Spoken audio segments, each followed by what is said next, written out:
The tinted glass of the VIP lounge seemed like a shield for Adrian's dark secrets. He swirled his 18-year-old scotch, smirking at Chloe, his mistress, who believed she had secured the bag. Adrian was hours away from signing a deal with a mysterious angel investor to save his crumbling company, confident his wife Mufra was home knitting. He was wrong. When the lounge doors slid open, Adrian didn't see a stranger walking in. He saw Sarah. She wasn't there to save him. She was his reckoning. She held the checkbook, the power and the match to burn his life down. The air inside the sovereign first-class lounge at JFK Terminal 4 didn't smell like an airport. It smelled of bergamot, aged leather, and the specific crisp scent of money. It was a world away from the chaos of the security lines below a sanctuary where the silence was heavy and expensive. Adrian Sterling adjusted the cuffs of his bespoke navy suit, catching his reflection in the floor-to-ceiling window that overlooked the tarmac. At 42, he looked every inch the tech mogul he pretended to be. His jaw was sharp, his hair graying perfectly at the temples, a distinguished look that his PR team insisted tested well with shareholders. "You're vibrating," a soft voice purred from the plush velvet armchair behind him. Adrian turned. Chloe was sipping a mimosa. Her legs crossed a diamond tennis bracelet, Adrian's gift from last Tuesday, glittering on her wrist.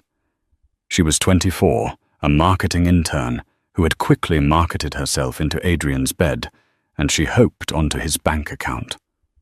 She was beautiful in a terrifyingly precise way, perfectly highlighted blonde hair, filler-enhanced lips that always looked slightly parted, and eyes that assessed the value of everything they touched.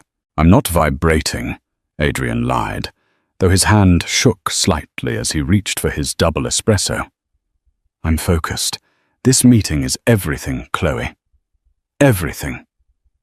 "It's just an investor, babe," Chloe said dismissively, checking her reflection in her phone screen. "You've charmed hundreds of them.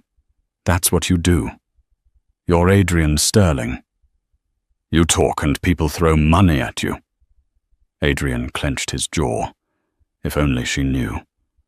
The narrative outside these walls was that Sterling Dynamics was the pioneer of next-gen AI logistics. The reality was that Adrian was bleeding cash.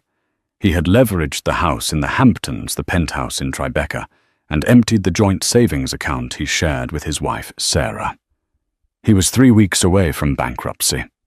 This silent investor was his last lifeline.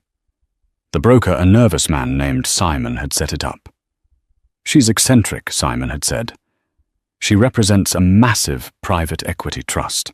She wants to meet at the airport before she flies to Zurich. If she likes you, she signs a check for 20 million today. 20 million. It would cover the debts, the embezzlement he was trying to hide from the board, and the lifestyle he was currently funding for Chloe." "You shouldn't have come," Adrian murmured, checking his Rolex. "If Simon sees you—" "Simon isn't here yet," Chloe pouted, standing up and walking over to him. She placed a manicured hand on his chest. "Besides, I'm your executive assistant for the weekend. Remember, we have that conference in Zurich." Adrian looked at her desire warring with anxiety. That was the plan. Secure the funding fly to Zurich with Chloe. Celebrate the victory, and come home to Surah with a generic gift and a lie about exhaustion. "Just sit over there when they arrive," Adrian instructed, gently pushing her hand away. "Look busy. On your laptop. Don't smile at me like that." "Like what?" Chloe smirked, tracing the lapel of his jacket. "Like you own me." Chloe laughed, a tinkling sound that drew the attention of a weary businessman in the corner. "But I do, Adrian. Doesn't it feel good?" She walked back to her seat, sashaying her hips, confident in her victory. In Chloe's mind, the war was already won. She knew about Sarah. Adrian described his wife as a homebody, a woman who had let herself go, a bore who cared more about her garden and her charity auctions than her husband's needs. Chloe felt a smug pity for Sarah. It was a survival of the fittest world, and Chloe was simply fitter. Adrian checked his phone. No texts from Sarah. Good. She was probably at her pottery class or having tea with her sister. Sarah was predictable. Safe. Boring. She had been with him since college, back when he was driving a rusted Honda Civic and eating ramen. She had supported him while he built the company, handling the boring stuff. Taxes, household logistics, emotional support, while he handled the glory. He had outgrown her. That's what he told himself. A CEO needed a partner who looked good on a yacht, not one who worried about the carbon footprint of the yacht. Mr. Sterling, the concierge, a woman with an immaculate bun and a tight smile, approached their area. Adrian straightened up, buttoning his jacket. Yes, your guests have arrived. They are being escorted up now. Adrian's heart hammered against his ribs. This was it. The poker face slid into place. He looked at Chloe. Laptop, now. Not a word unless spoken to. Chloe rolled her eyes, but opened her MacBook Air, pretending to type. The frosted glass doors of the private suite slid open. First entered Simon the broker. He looked sweating, his tie slightly askew, clutching a briefcase like a shield. He looked pale. Terrified even. Adrian, Simon squeaked. They're here. Good, Adrian said, extending his hand, projecting confidence he didn't feel. Let's get this done. Adrian, Simon whispered urgently, leaning in. I didn't know. I swear to God I didn't know until 5 minutes ago, when I saw the ID. Didn't know what? Adrian snapped. Then the second figure entered. It was a woman.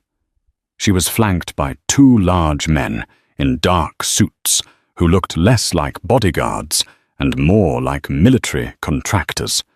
She was wearing a cream-colored cashmere coat that probably cost more than Chloe's car. Her sunglasses were oversized tortoiseshell, hiding her eyes. She wore a silk scarf wrapped around her head, vintage Hollywood style. She moved with a grace that was predatory, silent, and fluid. She didn't look at Adrian. She walked straight to the head of the low conference table and sat down. One of the bodyguards immediately placed a heavy metal briefcase on the table. Adrian frowned. He didn't recognize her, but the atmosphere in the room had shifted. The air felt thinner. Welcome, Adrian said, stepping forward with his best charming smile. I'm Adrian Sterling. It's a pleasure to finally meet the visionaries behind the Artemis Trust. The woman said nothing. She slowly reached up and removed her sunglasses. Chloe from her corner looked up, bored. Then she froze. Adrian blinked. His brain short-circuited. He knew those eyes.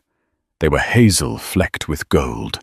He had looked into them thousands of times. He had looked into them over breakfast this morning when he lied about his flight time. The woman unwrapped the silk scarf, letting dark chestnut hair cascade down her shoulders. She shook her head slightly, settling the waves. It was Sarah. But it wasn't the Sarah he knew. The Sarah he knew wore yoga pants and minimal makeup. The Sarah he knew had a soft, apologetic voice. This woman sat with a spine of steel.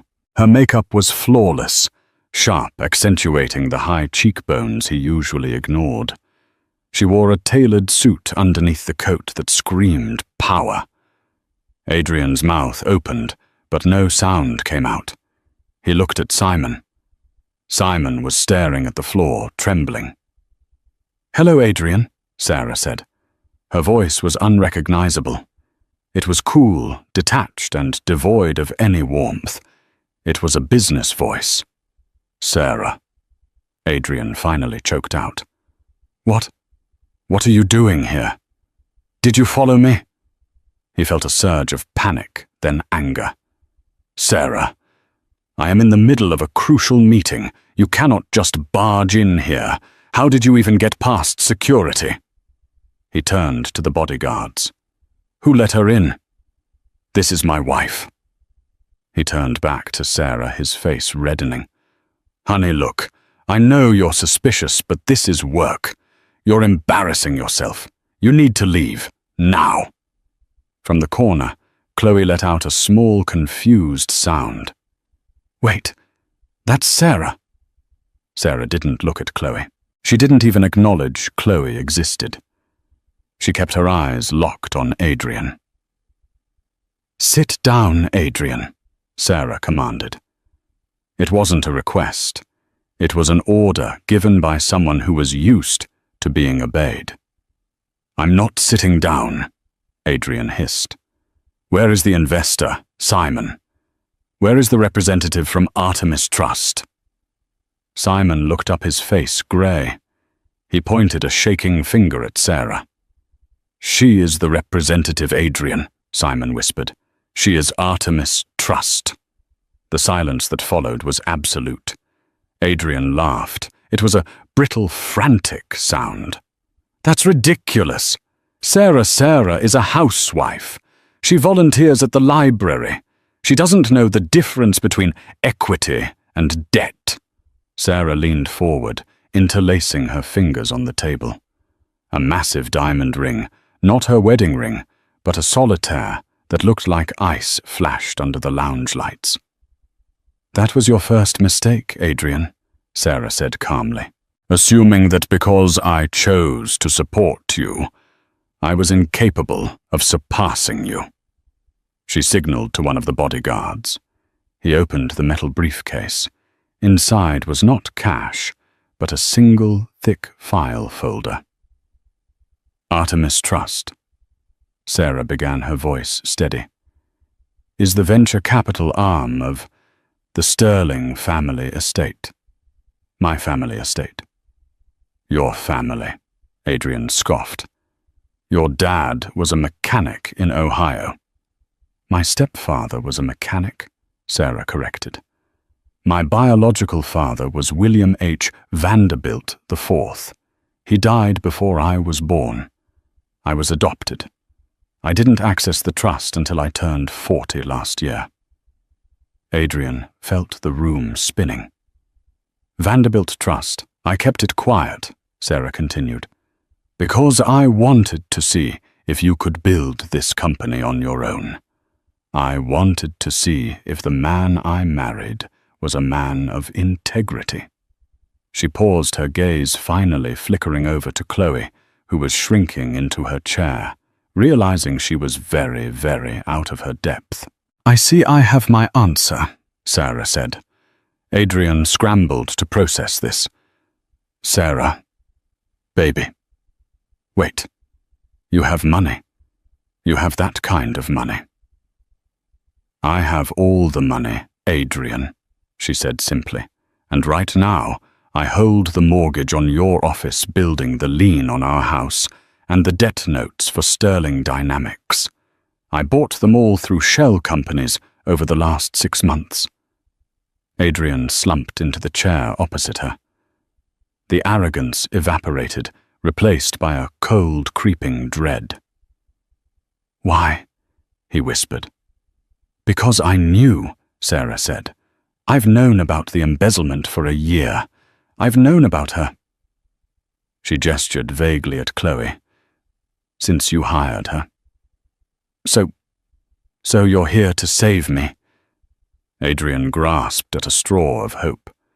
"You bought the debt to save the company. Because we're family."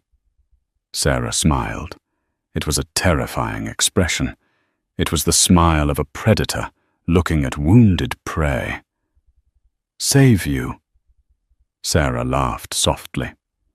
"Oh, Adrian, I didn't come here to invest. I came here to liquidate. She opened the folder. "This is a hostile takeover, darling, and you have exactly 10 minutes to sign over your remaining shares and resign as CEO, or I release the evidence of your embezzlement to the SEC and the FBI." Adrian looked at the papers.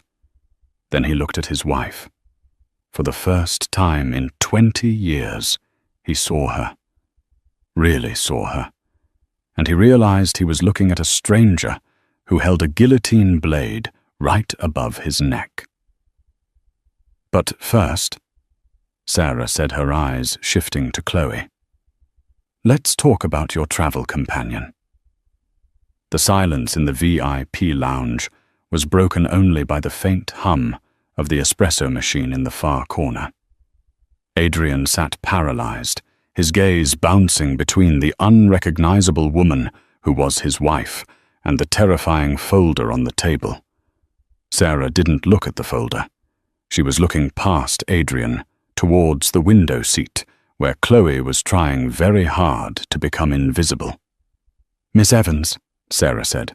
Her voice was polite, distant, the way one speaks to a receptionist they don't plan on remembering. "Chloe Evans, 24, marketing coordinator. Salary $55,000 a year before taxes. Current residence, a one-bedroom apartment in Murray Hill that Adrian pays for." Chloe bristled, her survival instincts finally kicking in. She sat up straighter, adjusting the lapels of her blazer. "Excuse me. Who do you think you are?" "You don't know me." Sarah tilted her head. "I know everything about you, Chloe. I know you graduated from Arizona State with a 2.8 GPA. I know you have $30,000 in student loan debt that you haven't made a payment on in 6 months because Adrian told you he'd handle it. I know you prefer Pinot Grigio over Chardonnay and that you're allergic to shellfish." Sarah tapped a manicured fingernail on the table. "And I know you are currently wearing a Cartier Love bracelet, yellow gold retail value, approximately $7,000 purchased last Tuesday on Adrian's American Express Centurion card." Chloe smirked, glancing at Adrian for backup. "So he loves me. He likes to spoil me. That's more than you can say, apparently. Maybe if you paid more attention to your husband, he wouldn't be buying me jewelry." Adrian flinched. He wanted to tackle Chloe to stop her talking. She had no idea what beast she was poking. Sarah didn't even blink. A small, icy smile touched the corners of her mouth. "Adrian didn't buy you that bracelet, Chloe," Sarah said softly. "I did?" Chloe frowned. "What? The Centurion card," Sarah explained patiently, as if talking to a slow child. "It's a supplementary card attached to the primary account. My account. Adrian hasn't qualified for his own primary line of uncapped credit in 3 years. I hold the primary agreements. I saw the charge come through immediately. I approved it." Adrian felt sick. He remembered the notification on his phone, the approved text. He had assumed it was just the bank's automated system. Sarah turned her eyes to Adrian. "I've been funding your affair for the last 8 months, Adrian. The dinners at Le Bernardin, the weekend trips to Miami, the apartment rent. All of it. Paid for by the wife you thought was too stupid to notice." Chloe looked down at the bracelet on her wrist. It suddenly looked like a shackle. "Why?" Adrian whispered, horrified. "Why let me do it?" "Research and development," Sarah said coldly. "I needed to see how far you'd go. I needed to see if you had any bottom line. You don't. You spent 50 grand of my money on her in 3 months while you were telling me we couldn't afford to re-tile the guest bathroom." Sarah turned back to Chloe. The amusement was gone from her face, replaced by hard granite. "Now, Miss Evans, here is the reality of your situation. You are holding a first-class ticket to Zurich, that was purchased with stolen company funds. That makes you an accessory to wire fraud. The jewelry you are wearing is considered proceeds from criminal activity." Chloe gasped, her hands flying to her mouth. I didn't know."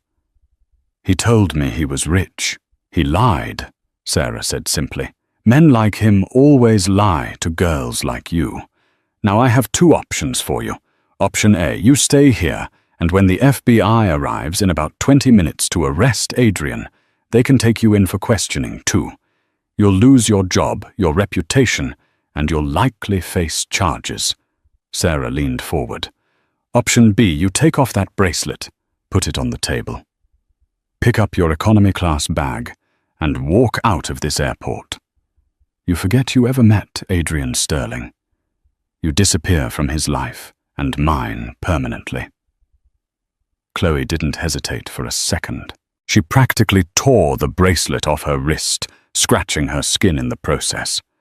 It clattered loudly onto the metal table. She grabbed her laptop and her oversized tote bag. She stood up, her face streaked with sudden tears of panic. "Chloe, wait," Adrian said weakly, reaching a hand out. "Don't just leave." Chloe looked at him with pure, undiluted venom. The facade of the adoring mistress vanished. "You broke-lying piece of trash," she hissed. "You almost got me arrested." She looked at Sarah, a strange mix of fear and respect in her eyes. "I'm going. I'm gone. I never knew him." "Smart girl," Sarah murmured. Chloe fled the VIP lounge, her high heels clicking frantically on the polished floor, almost colliding with a waiter carrying a silver tray. The sound of the closing automatic door felt final. Adrian stared at the door. He was alone. The entourage was gone. The fantasy was over. It was just him, the bodyguards and the terrifying stranger wearing his wife's face. "She didn't even say goodbye," Adrian mumbled in shock. "Did you expect her to?" Sarah asked, reaching for the expensive scotch Adrian had abandoned. She took a sip, grimaced slightly, and set it down. "She was an employee, Adrian. You stopped being able to pay her salary. The transaction is over." She pushed the metal briefcase toward him. "Now, let's discuss the transaction that isn't over." Adrian couldn't take his eyes off the bracelet sitting on the table between them. It glittered under the recessed lighting, a golden symbol of his utter stupidity. "How long?" Adrian managed to ask, his voice rasping. "How long have you been planning this?" Sarah settled back into her chair, crossing her legs elegantly. The bodyguards took a step back, fading into the periphery, silent sentinels, ensuring Adrian didn't try anything foolish.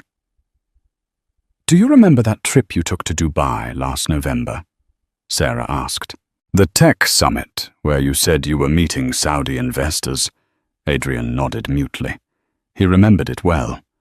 He had spent 4 days in a penthouse suite at the Burj Al Arab, with a high-end escort billing the entire thing to Sterling Dynamics under client acquisition. "I knew you were lying the moment you walked out the door with that new Toomey suitcase," Sarah said. "You always overpack when you're cheating. It's a tell, but I let it go. I figured it was just another midlife crisis cliché." She paused, smoothing the fabric of her cashmere coat. "Then a week later, I was organizing your home office. I found a receipt you'd carelessly stuffed into a blazer pocket. It was for a burner phone." Adrian closed his eyes. Rookie mistake. "Why does a man running a legitimate tech company need an untraceable burner phone?" Sarah posited. "He doesn't. That's when I stopped being your wife and started being an investigator." "You could have just asked me," Adrian pleaded, trying to channel the charm that had worked on her for 2 decades. "Sarah, baby, we could have talked about it. Marriage counseling." Sarah actually laughed out loud. It was a harsh, barking sound. Counseling Adrian, you weren't having an emotional affair. You were looting our future. She gestured to the file. I hired Kroll, the corporate investigations firm. Best in the business. Cost me a fortune, but they are thorough. They put forensic accountants on your company books without you ever knowing. Adrian felt a cold sweat break across his forehead. Kroll was legendary. If they had looked at his books, they had seen everything. The inflated vendor invoices, the kickbacks from suppliers, the siphoning of R&D funds into offshore shell accounts in Belize. They found the rot within 48 hours, Sarah said. Sterling Dynamics hasn't turned a real profit in 4 years, has it? You've just been moving debt around, robbing Peter to pay Paul, keeping the stock price artificially inflated with press releases about non-existent AI breakthroughs. Adrian stared at the table. It was a temporary liquidity issue. The market is tough right now. I just needed a bridge to the next product launch. Lies, Sarah said sharply. You were bleeding the company dry to fund your lifestyle because you knew it was going to collapse anyway. You were trying to secure your own lifeboat while the ship went down, taking your employees and me with it. She leaned in closer, her hazel eyes hard as diamonds. When Kroll showed me the numbers, I didn't cry. I didn't throw things. A strange calm came over me. It was like waking up from a 20-year coma. I realized the man I loved didn't exist. You were just a parasite. Sarah, don't say that, Adrian choked out. I love you. Tom, stop it, she commanded. You love yourself. You loved the reflection of yourself you saw in my eyes when I believed in you. She tapped the folder. That's when I decided I wasn't going to be your victim.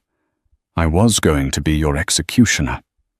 I remembered the Vanderbilt Trust, my birthright that I had ignored because I wanted a normal life with you. Well, normal was over. She explained the mechanics of his destruction with the dispassionate tone of a surgeon detailing a procedure. I contacted the trustees of the Artemis estate. I activated my full inheritance. It was substantial. Far more than even I realized. Billions, Adrian. Real liquid capital. Not the smoke and mirrors you play with. Adrian felt dizzy. Billions. He had been living with a billionaire for 20 years and had her clipping coupons for groceries. I set up a holding company in Luxembourg, Project Nemesis. A bit dramatic, I know, but I was feeling emotional at the time, she said dryly. Then I started buying. Your primary lender, Silicon Valley Bank of Commerce. They were nervous about your debt-to-equity ratio. They were practically begging someone to take your loan portfolio off their hands. I bought it for 80 cents on the dollar. Adrian remembered when the bank had suddenly stopped calling him for updates. He thought he had dodged a bullet. He had actually walked into a sniper's scope. Then I went after your vendors, the chip suppliers in Taiwan, the server farms in Nevada. You owed them millions, and you were 90 days late on payments. I bought their debt notes too. Sarah spread her hands. Basically, Adrian, every single person you owe money to. You don't owe them anymore. You owe me.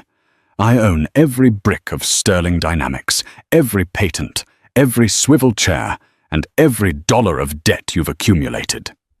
And you set up this meeting. Adrian realized the full scope of the trap finally clicking into place. The angel investor. Simon. Simon works for me now, Sarah confirmed. He was very compliant once I showed him proof that he was knowingly helping you defraud investors. I told him to find you a savior, a mysterious woman with deep pockets who wanted to meet at the airport for a dramatic last-minute deal. You're so predictable, Adrian. You love the drama of the big win. I knew you wouldn't be able to resist. She stood up and walked slowly around the table to stand behind him. She placed her hands on his shoulders. They felt heavy, cold. "I wanted you to feel the high one last time," she whispered into his ear. "I wanted you to sit here feeling like the king of the world with your little mistress and your expensive scotch, thinking you had gotten away with it all. Because the higher you are, baby, the harder you fall." She squeezed his shoulders hard, then released him and walked back to her seat. "And now," Sarah declared, "we hit the ground." Adrian stared at the folder. He knew he shouldn't open it, but his hands moved of their own volition. He flipped back the cover. The first page was a summary written by the Kroll accountants. It was a death warrant. Subject: Adrian Sterling / Sterling Dynamics. Findings: gross misappropriation of funds, wire fraud, 14 counts tax evasion, estimated $4.2 million, falsification of corporate records to mislead shareholders. He flipped the page. It was a bank statement from Apex Holdings Limited in the Cayman Islands. It showed transfers totaling $6 million over the last 2 years, moving directly from Sterling Dynamics operating accounts into Adrian's personal offshore stash. He flipped again. Emails. Emails he thought he had permanently deleted. Conversations with his CFO, conspiring to inflate the Q3 earnings report. Adrian slammed the folder shut. He felt like he was going to vomit. These are stolen," Adrian stammered, trying to regain some footing, any footing. "You can't use these. It's inadmissible. Fruit of the poisonous tree." Sarah raised an eyebrow. "Suddenly you're a legal scholar, Adrian. This isn't a court of law. Not yet. This is a negotiation in an airport lounge. And even if I couldn't use them, which I can because my investigators obtained them legally through whistleblowers in your IT department. Do you really want to take that chance?" She leaned forward. "Do you want the FBI knocking on your door tomorrow morning? Do you want the perp walk handcuffs media vans the whole show? Imagine the headlines, tech visionary unmasked as common thief. Imagine what that does to your legacy, to your mother." The mention of his mother stung.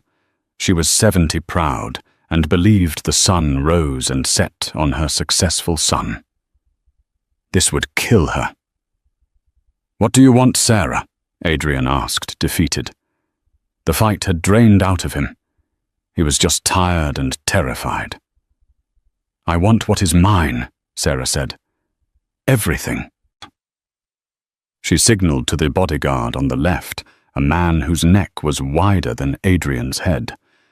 He stepped forward and placed a sleek black tablet on the table in front of Adrian. It was displaying a DocuSign contract. "The terms of surrender," Sarah announced. Adrian looked down at the screen. "Agreement for the transfer of assets and resignation of executive duties." "Read it," Sarah said. Adrian scrolled with a trembling finger. The terms were brutal. Adrian Sterling agrees to immediately resign as CEO and chairman of the board of Sterling Dynamics, effective immediately. Adrian Sterling agrees to transfer all personally held voting shares and stock options to the Artemis Trust. Sarah Sterling for a total consideration of $1. Adrian Sterling agrees to vacate the Tribeca penthouse within 48 hours. The property is now sole owned by Sarah Sterling under foreclosure proceedings. Adrian Sterling acknowledges full responsibility for the corporate debt and agrees to a lifetime non-compete clause in the technology sector. There was more. They were taking his car. They were freezing his personal accounts to recoup the embezzled funds. They were leaving him with nothing but the clothes on his back and the fake reputation he had built. This leaves me destitute," Adrian whispered, looking up at her. Sarah. I'll have nothing. How am I supposed to live $1 for my entire life's work? Your life's work is a fraud, Adrian. It has a negative value. I'm doing you a favor by taking it off your hands for $1. She paused, her eyes softening slightly, not with affection but with a semblance of pity. There is a clause at the bottom. Section 12. Read it. Adrian scrolled to the end. Section 12. In exchange for full compliance with all terms listed above, the Artemis Trust and Sarah Sterling agree to sign a non-disclosure agreement regarding the criminal activities detailed in the attached evidence folder. The evidence will be sealed and destroyed after a period of 5 years, provided Adrian Sterling breaches no part of this agreement. The transition of power will be framed publicly as a strategic retirement due to health reasons to protect share value. It's the only lifeline you're going to get, Adrian, Sarah said quietly. You sign and you get to walk away. You'll be broke, yes. You'll be divorced. You'll be starting over at 42 with a ruined credit score. But you won't be in federal prison. You won't be a convicted felon. She checked her diamond watch. My flight to Zurich leaves in 45 minutes. I have to get to the gate. You have 3 minutes to decide. Sign the tablet, or I hand that folder to the 2 gentlemen behind you who are actually retired U.S. Marshals I hired for the day, and they will detain you until the FBI arrives. The silence stretched.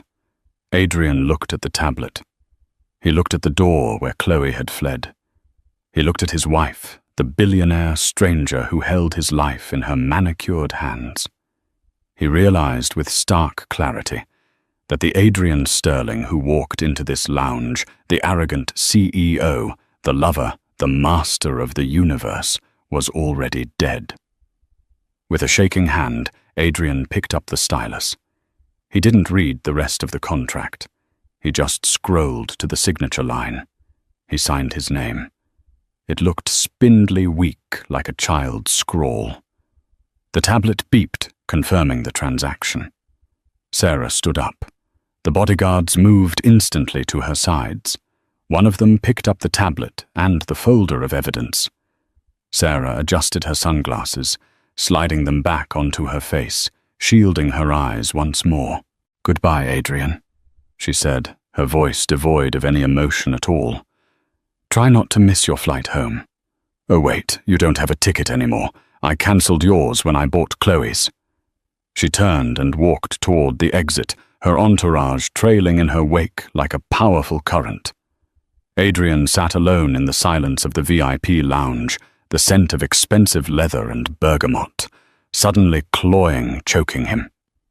He stared at the empty Scotch glass, the golden bracelet Chloe left behind, and realized he had just signed away his entire existence for a single dollar. The descent from the VIP lounge was not a metaphorical one. It was a physical humiliation. After Sarah left, Adrian sat for another 10 minutes, staring at the wall until the concierge politely informed him that his access to the Sovereign Suite had been revoked. The membership linked to the corporate account was dead. Adrian stood up. His legs felt like lead. He walked out of the lounge past the velvet rope and into the general terminal population. The noise hit him like a physical blow, crying babies, blaring announcements, the smell of fast food grease replacing the scent of bergamot. He reached into his pocket for his phone to call an Uber Black. He needed to get home, regroup, and call a lawyer. Surely he could fight this. Duress coercion. He opened the Uber app. Payment method declined. He frowned and tried his personal visa. Declined. He tried his debit card. Declined. A cold numbness spread through his fingers. She hadn't waited 48 hours. She had frozen the assets immediately. The security team she mentioned must have triggered the digital lockout the moment his signature hit that tablet. Adrian checked his wallet. He had $40 in cash. He walked out of the terminal, bypassing the black car line he had used for 15 years, and stood in the freezing wind at the taxi stand. He took a yellow cab. "Tribeca," Adrian told the driver, "a weary man named Constantine. And take the bridge, not the tunnel. I'm short on cash." The ride was a blur of grey highway and panic. When they pulled up to the penthouse building, a gleaming glass needle in the sky, where Adrian had felt like a god, the doorman, Henry, was standing outside. Henry had known Adrian for 10 years. He had walked Adrian's dog. He had accepted Adrian's Christmas tips. Adrian stepped out of the cab, handing the driver his last $40. He walked toward the glass doors. Henry stepped in front of him. He didn't smile. "Mr. Sterling," Henry said, his voice dropping an octave. "I can't let you up." "What are you talking about, Henry?" "It's me. I live here." "Not anymore, sir," Henry said, looking uncomfortable but firm. "Mrs. Sterling called the building management an hour ago. The locks have been digitally rekeyed. She said you are to be provided with—" Henry reached behind the podium and pulled out a small cardboard box. "This." Adrian stared at the box. It contained a few toiletries, a change of clothes, sweatpants, and a t-shirt, and a sealed envelope. "My things," Adrian stammered. "My suits, my watches, my computer. The apartment is being staged for inventory, sir. Mrs. Sterling was very specific. No unauthorized entry. Security is on the way down if you refuse to leave." Adrian took the box. He opened the envelope. Inside was a single key and a post-it note in Sarah's handwriting. 32 B Oak Street, Queens. It's paid through the end of the month.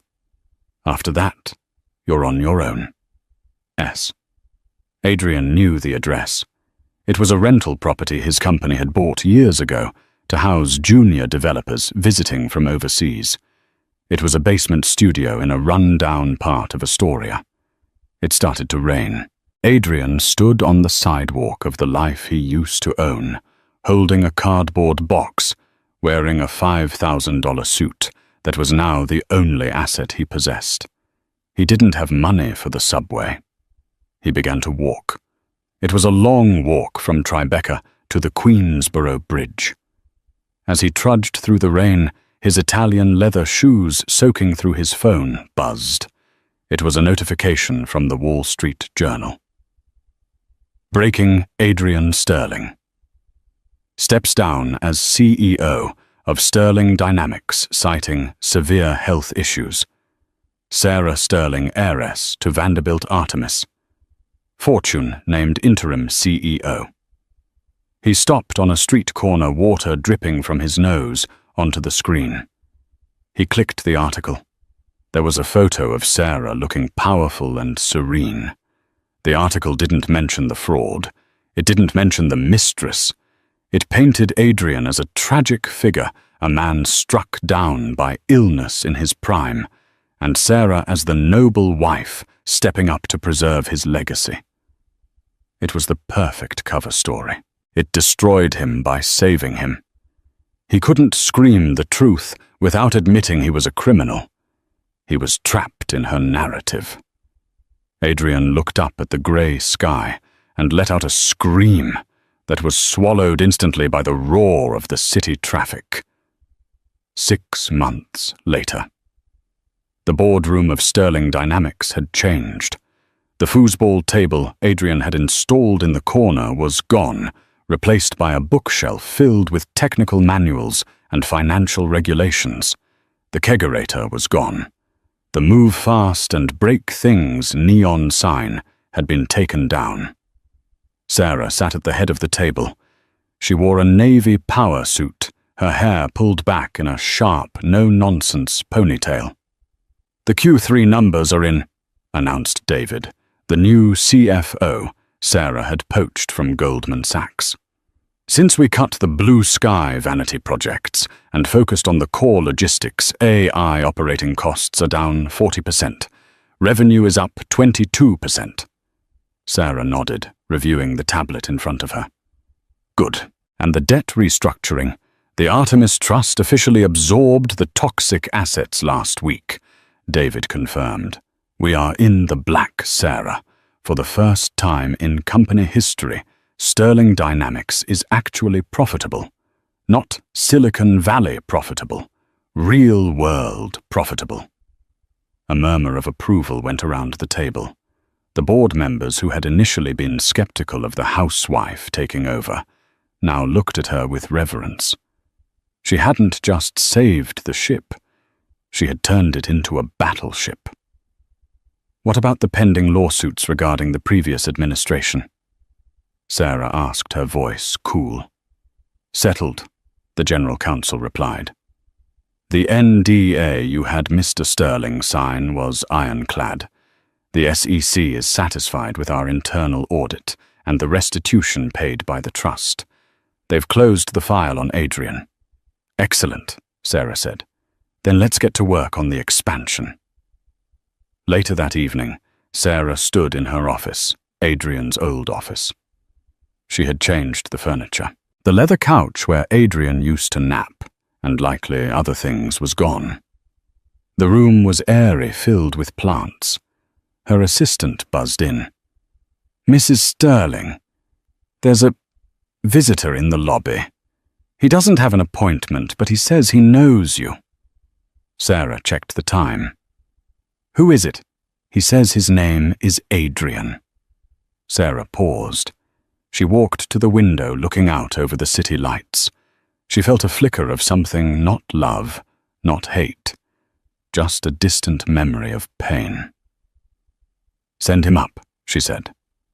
5 minutes later, Adrian walked in. He looked different. The grey at his temples had spread. He had lost weight, and not in a good way. He was wearing a suit, but it was ill-fitting, likely bought off the rack at a department store. He looked tired, defeated. Hello, Adrian, Sarah said, not moving from behind her desk. Sarah, Adrian said. His voice was hoarse.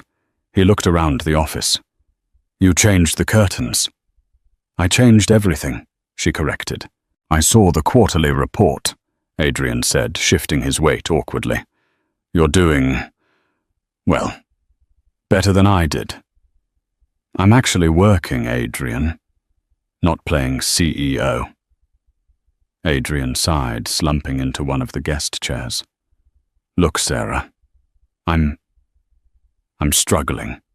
No one will hire me. The health issues story. People think I'm a liability. Or they've heard whispers. I've applied for consulting gigs, sales jobs. Nothing. I'm working at a copy shop in Queens. Minimum wage.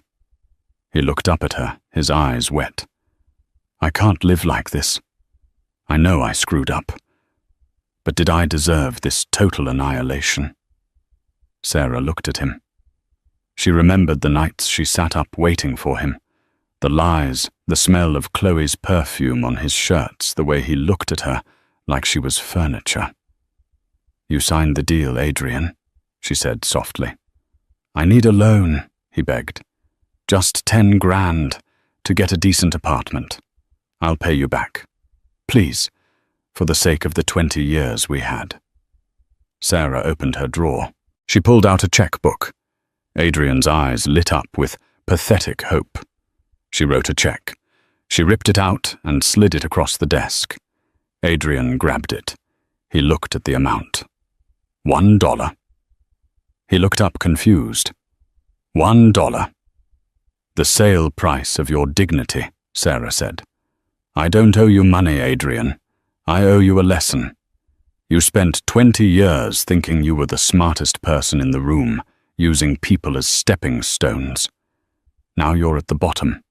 If you want to climb back up, you do it the way I did. You work for it. Without shortcuts. Without lies. She stood up. Keep the dollar. Frame it. Let it remind you of what you're actually worth when you strip away the lies. Sarah, get out, Adrian. I have a company to run. Adrian stared at her. He saw no mercy in her eyes, only a mirror reflecting his own failures. He crumpled the check in his fist and turned to leave. As he reached the door, Sarah spoke one last time. Oh, and Adrian. I saw Chloe last week. Adrian froze. You did. She's waiting tables at a bistro in the West Village. She asked how you were. I told her I didn't know. Sarah smiled a genuine, sharp smile. She didn't ask for your number. The grand ballroom of the Plaza Hotel did not just smell of money. It smelled of victory. It was a sensory overload of expensive perfumes, oud jasmine and santal, mingling with the scent of wild mushroom tartlets and vintage champagne. The air conditioning was set to a precise, crisp temperature, keeping the captains of industry cool in their tuxedos and the heiresses comfortable in their backless gowns. It had been exactly 1 year since the collapse of the old sterling dynamics and the rise of the new empire. Tonight was the coronation. The New York Tech Innovators of the Year Gala was the kind of event where a single ticket cost more than most people earned in 6 months. It was a room filled with sharks, visionaries, and survivors. In the center of it all, bathed in the warm, golden glow of the stage lights, stood Sarah Sterling. She was unrecognizable from the woman who had once quietly knitted in the background of Adrian's life. She wore a gown of emerald green silk that draped over her frame like liquid armor, striking against the sea of black tuxedos. Her hair, once loose and modest, was styled in a sleek architectural wave. She didn't look like a wife or a widow or a stand-in. She looked like a monarch. And now, the host, a famous tech journalist, with a booming voice announced for the evening's highest honor, the Phoenix Award for Corporate Resurrection and Ethical Leadership. Please welcome the CEO, who turned a sinking ship into a global fleet. Sarah Sterling. The applause was not polite. It was thunderous. It was the sound of respect earned in the trenches of balance sheets and board meetings. People stood up. Competitors who had tried to buy her out for pennies a year ago were now clapping the loudest, hoping to catch her eye. Far away from the spotlight in the dimly lit service corridor, connecting the ballroom to the kitchen, a man stood in the shadows. Adrian adjusted his bow tie. It was a clip-on made of cheap polyester that chafed his neck. His tuxedo jacket was 2 sizes too big in the shoulders and tight around the waist, a generic uniform issued by the catering agency.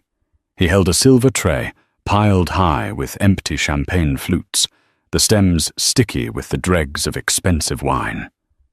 He wasn't supposed to be watching. He was assigned to the cleanup crew, Zone 4, which meant he was responsible for clearing the debris of the rich. But when he heard her name over the speakers, his feet had stopped moving of their own accord. He peered through the small circular window of the swinging service door. He saw her walk to the podium. He saw the way she held herself, shoulders back, chin high, not a trace of the hesitation he used to mistake for weakness. Thank you. Sarah spoke into the microphone. Her voice was amplified, filling the cavernous room clear and resonant. This award is heavy. The crowd chuckled dutifully.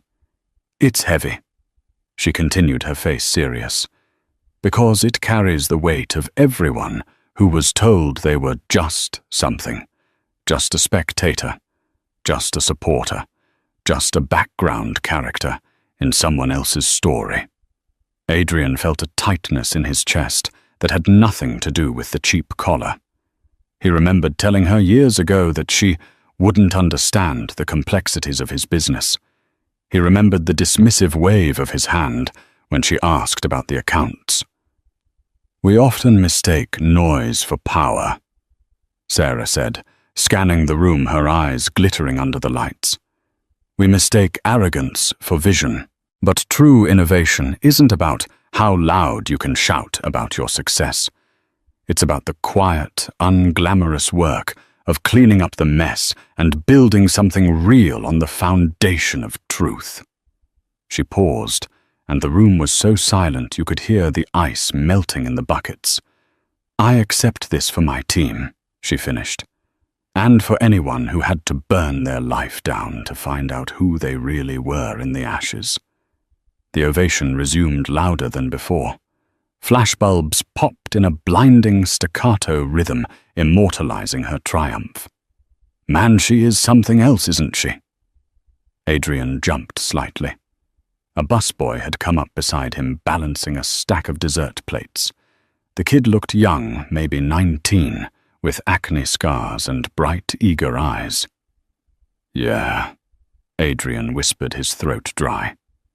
She is. I read about her in Forbes, the kid whispered, eager to gossip during their unauthorized break. Took over her husband's company after he went crazy or got sick or something. They say she fired half the board in the first week. Ruthless. But look at her now. She's a legend. Adrian looked down at his hands. They were chapped from the industrial dish soap, the fingernails trimmed short and rough. The hands of a laborer. You think he's here? The kid asked, craning his neck to see the stage. The husband, Adrian Sterling. Adrian flinched at the sound of his own name. It sounded foreign, like a word from a dead language. I heard he retired to a private island, the kid continued, spinning his own fantasy. Probably sitting on a beach somewhere, drinking Mai Tais, living off her money. Lucky guy, right?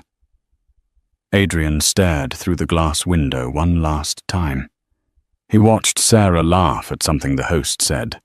She looked free. She looked lighter than she had in 20 years, unburdened by the dead weight of his ego. No, Adrian said quietly. The resignation in his voice was absolute. He's not on an island. Oh. The kid looked at him. You know something. Where is he then? Adrian tightened his grip on the silver tray, the metal digging into his palm. He's gone. He doesn't exist anymore. The kid shrugged, losing interest. Well, shame. He's missing a hell of a party. The shrimp alone cost more than my tuition. On stage, Sarah raised the crystal trophy high, a beacon of her victory. For a split second, her gaze seemed to sweep across the room, past the adoring billionaires, past the cameras, and land on the service door. Adrian held his breath, but her eyes didn't linger. They moved on, bright and unburdened. She didn't see him. Why would she? She was looking at the future, and he was just a ghost from the past, standing in the dark with the dirty dishes. Sterling Hay, move it! The harsh shout of the shift manager, a frantic man with a clipboard, shattered the moment. I've got tables on the north terrace that look like a bomb went off. Stop daydreaming and get back to the pit. Yes, sir, Adrian said automatically. Going now. He turned his back on the golden light of the ballroom. He pushed through the heavy swinging doors, leaving the music and the applause behind, stepping into the humid, clanging chaos of the kitchen. The contrast was instant. The smell of perfume was replaced by the stench of wet garbage and steam. The sound of violins was drowned out by the roar of the industrial dishwasher and the shouting of line cooks. Adrian walked to the large stainless steel sink in the corner, the pit. Piles of dirty plates smeared with half-eaten filet mignon and truffle sauce awaited him. He set his tray down. He took off his tuxedo jacket and hung it on a hook, revealing the sweat-stained white shirt underneath. He rolled up his sleeves. He picked up a sponge and a steel wool scrubber. The water was scalding hot, but he plunged his hands in without flinching. He scrubbed a plate. then another, then another. There was no negotiation here.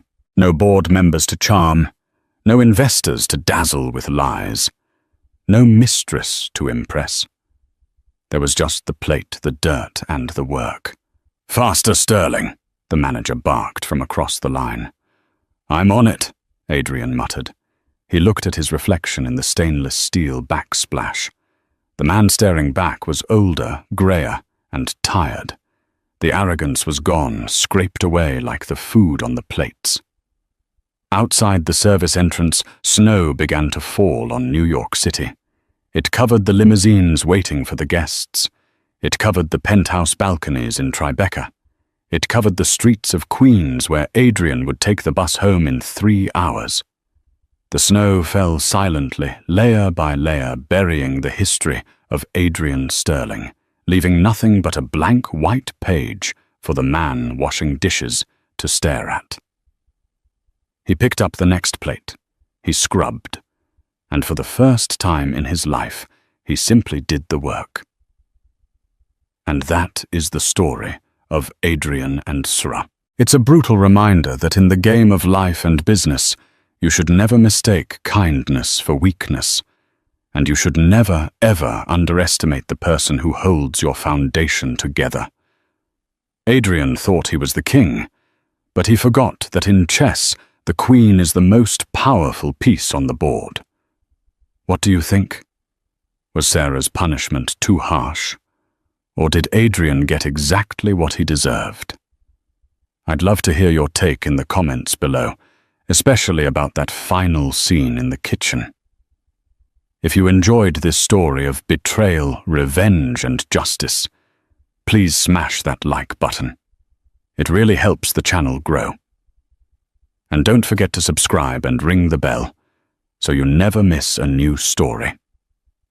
We drop new dramas every Tuesday and Friday. Thanks for watching, and remember, be careful who you cross.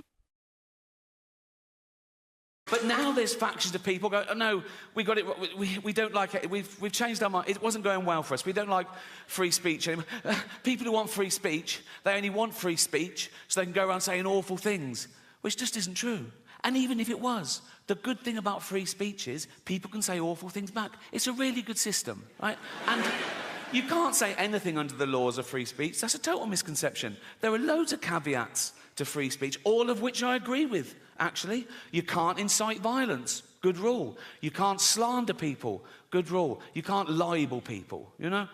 Fascinating fact about libel law. You can't libel the dead.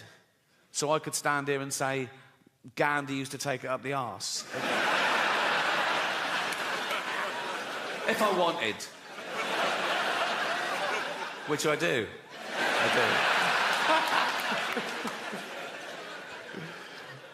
But free speech is the most important human right there is. It's the right from which all other rights come. Without free speech, you couldn't have human rights, you know, and we've got free speech, in theory, in this country, for a little while longer. We can criticise the government, we can criticise the police, but we should give props to a country that allows us to do that, because we're the envy of some countries. In some countries, you criticise the police, you get beaten up, or worse. You criticise the government, you can be thrown in jail for life, you know. So they flee their oppression, quite rightly. You know, so would you. They flee their oppression, and they come here, they go, we want to come to England. We go, why? They go, free speech. We go, come on in, welcome. What are you going to do now? We're going to go on a march. What are you going to say? How shit England is. Cheers. Thank you. Thank you. That is their right. Have a great show. And as I was leaving, I saw one of the other lawyers lean in and show this head lawyer his iPhone, and the head lawyer went, oh yeah. He went, oh, sorry, Ricky, can you come back a minute? Right, so I'm there, I went, yeah. So he had the phone there. They'd looked up the word minge. I thought I'd gotten away with it, right? So it's now like I'm getting told off. And the head lawyer said, now it says here that the word minge is a derogatory term for female genitalia. I went, well, yeah, it's a slang word for vagina in England. You don't even use it here, do you? He went, no, we don't, but we go around the world, and with due diligence, now we know it's derogatory, we'll have to bleep that word live. I went, don't bleep the word, like, because people at home won't know what I've said. It'll ruin the... I said, it's literally the punchline. He said, if it's derogatory, I have to... I said, well, what word could I use that you wouldn't bleep? And he went, well, you could say vagina. I went, I'm not saying vagina, right? Anything funny about it. It's so clinical. I was thinking, Judy Dench at home going, why is he talking about my actual vagina, right? I said, minge isn't like that. It's like, it's not so specific, because vagina's so, where's your vagina? There, right? Where's your minge? There. It's like... Then one of the younger lawyers went, what about box? I went, I'm not fucking saying box, mate, right? So much about looking at your own box. Right? I said, minge is perfect. I said, people won't know what... If they're American, they won't know it. I said, it's not offensive. It's like... I said, kids use the word in England. Right? They weren't having it. So I said, what about flange? Right? So they looked up the word flange, right? And he went, well, that'd just be confusing, because in America, a flange is a part of a sink unit. I went, oh, well, I said, please let me say minge and don't bleep it. I was really rooting for minge. Right? It was like 12 Angry Men. I go, no one's leaving till I can say minge. Right? And after about 10 minutes, I wore them down. Whatever, said, that won't work. So I was going, please. I said, I'll write them. You won't get any complaints and all this sort of... And eventually, the head lawyer went, OK,